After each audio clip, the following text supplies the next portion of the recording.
Matric পৰীক্ষাত প্ৰথমবাৰৰ বাবে টেঙাখাত সৰস্বতী স্কুলৰ 100% উত্তীৰ্ণত আনন্দময় পৰিৱেশে বিৰাজ কৰিছে। আজি ঘোষিত হাইস্কুল শিক্ষান্ত পৰীক্ষাৰ ফলাফল অনুসৰি টেঙাখাত সৰস্বতী দেৱী বাগদিয়া উচ্চ মাধ্যমিক বিদ্যালয়ৰ পৰা অৱতীৰ্ণ হৈছে মুঠ 23 গৰাকী ছাত্ৰ-ছাত্ৰীৰ ভিতৰত 17 গৰাকীয়ে প্ৰথম বিভাগত 6 গৰাকীয়ে দ্বিতীয় বিভাগত অৰ্থাৎ 100% উত্তীৰ্ণ হ'বলৈ সক্ষম হয়।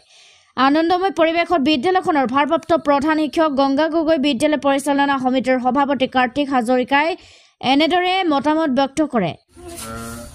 আমাৰ প্ৰতিষ্ঠাৰ কালৰ পৰা আজি পৰ্যন্ত আমাৰ 100% ৰিজাল্ট হ'ব পৰা নাই। এই বছৰ আমাৰ 100% ৰিজাল্ট উত্তীৰ্ণ হৈছে।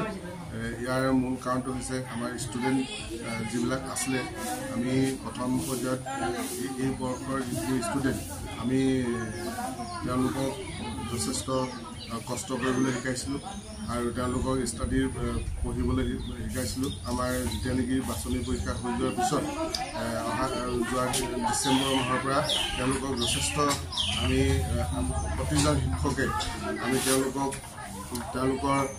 যাতে ৰিজাল্টটো ভাল হয় সেই বিষয়ে আমি তেওঁলোকক অৱগত কৰিছিলোঁ। তেওঁলোকৰ ৰিজাল্ট ভাল হ'লে কি হ'ব আৰু অভিভাৱকৰ লগত আমি প্ৰতিদিনে তেওঁলোকক যোগাযোগ ৰাখিছিলোঁ।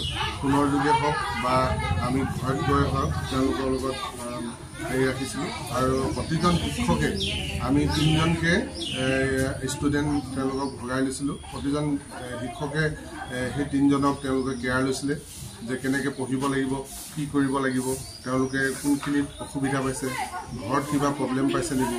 যিহেতু আমাৰ একদম পিছপৰা অঞ্চলৰ এখন স্কুল, গতিকে তেওঁলোকৰ ঘৰত গ'লে আমি দেখিবলৈ পাওঁ যে পঢ়াৰ পৰিৱেশটো যথেষ্ট তেওঁলোকৰ অসুবিধাৰ সন্মুখীন হ'বলগীয়া হয়।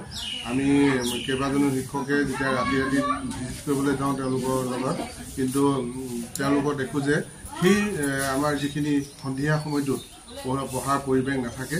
তথাপি তেওঁলোকক আমি কোনটো সময়ত পঢ়িব লাগিব সেইটোৰ বিষয়ে আমি অৱগত কৰিছিলোঁ।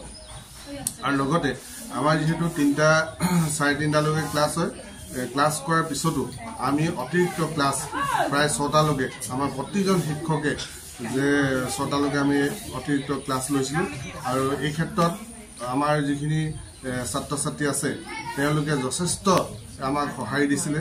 2-এজনে হয়তো প্ৰথম অৱস্থাত তেওঁলোকে অসুবিধাৰ সন্মুখীন হৈছিলে, কিন্তু পিছলৈ আমাৰ এইখিনি তেওঁলোকে এডজাষ্ট কৰি ল'লে আৰু অভিভাৱকসকলে যথেষ্ট কষ্ট কৰিছে তেওঁলোকৰ যাতে ৰিজাল্টটো ভাল হয়। তেওঁলোকে আমাৰ ষ্টুডেণ্টক তেওঁলোকৰ যিখিনি আমাৰ স্কুলত যিখিনি খাব লাগে তেওঁলোকৰ খাদ্য, সেই বিষয়ে আমি তেওঁলোকক উপযুক্ত যাতে খাদ্য তেওঁলোকক যোগান ধৰে সেইটো বিষয়ে আমি তেওঁলোকক জনাইছিলোঁ। আৰু লগে লগে তেওঁলোকে যিহেতু 6টা বজালৈকে আমাৰ ইয়াত প্ৰায় আন্ধাৰ হৈ যায়, তেওঁলোকে ইয়াত নিবলৈ আহে আৰু তেওঁলোকৰ সেইটো ডিচেম্বৰ মাহটোত যিহেতু ঠাণ্ডাৰ দিন, তেওঁলোকৰ কাপোৰ কানি আনি দিয়া ব্যৱস্থাখিনি আমাৰ অভিভাৱকসকলে সহযোগ কৰিছিলে। আৰু লগতে আমাৰ বিদ্যালয়বিলাকত যিহেতু লাইটৰ অসুবিধা হয় সেইখিনি আমি ব্যৱস্থা কৰি তেওঁলোকক দিছিলোঁ।